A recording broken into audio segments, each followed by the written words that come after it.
Dito tayo sa kusina ko. Sa aking kusinang maliit lang. Alam niyo mga kapagsiw, kapag pala masama ang pakiramdam mo, kahit anong mga bagay hindi mo kayang gawin. Kahit mag-vlog, kahit magsalita, kahit mag-video, di natin nagagawa. Kasi masama yung pakiramdam natin. Okay. Ayan mga kapagsiw, naluto na yung paksiw. Paksiw kong bangos, hindi pa pala. Ayan. At yung sinigang kong bangos, eto, lutong-luto na, kumukulong-kulo na.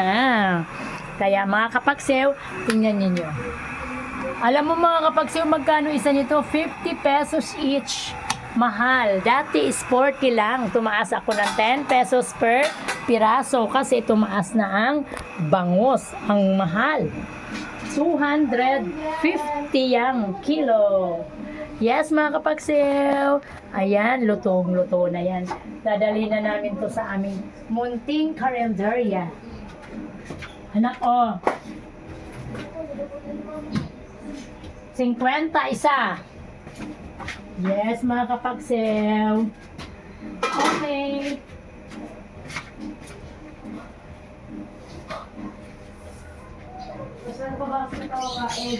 Nak, balik ka agad kasi alis na ako. Yes. Ito na yung isda kong paksiw. Mga kapaksiw, talaga namang nagkakapaksiwan na. Ala. Kamaingay. Yes, thank you very much mga kapaksiw. Ganyan lang ang buhay ng tao mga kapaksiw. Don't worry sa mga taong naghihirap ngayong 2024. Papasok na tayo sa 2025 mamayang hating gabi. Kaya kung tayo ay naghihirap ng 2024, mayroon tayong pag-asa sa 2025 na aangat ang buhay natin. At makakabayad tayo sa ating mga obligasyon.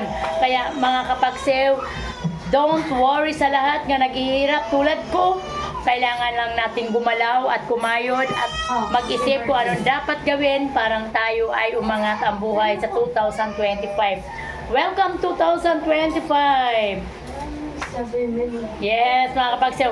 Ayan yung attire ko dahil nagluluto ako. Nagtitinda pa rin ako kahit December 31 na ngayon. Kasi kailangan kong kumita. Pambili man lang ng fruits.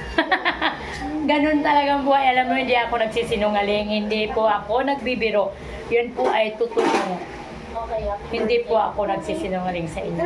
Kaya mga kapagsew, kahit 31 na, sa halip na oras na natin na mamalengke, mag-isip po anong dapat natin ay handa mamayang hating gabi. Para sa akin ay normal lang, natural lang ang araw ko. Dahil ito yung buhay natin. Kaya simpleng buhay, simpleng handa, at simpleng pag-asa. Yun lang po ang hiningi natin sa araw na to.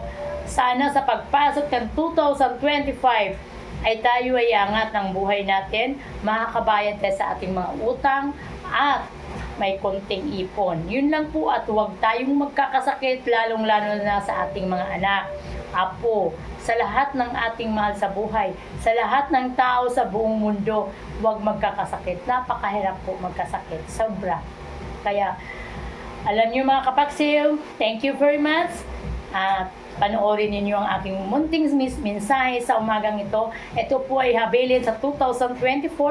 Kaya welcome to 2025 mamayang hating gabi.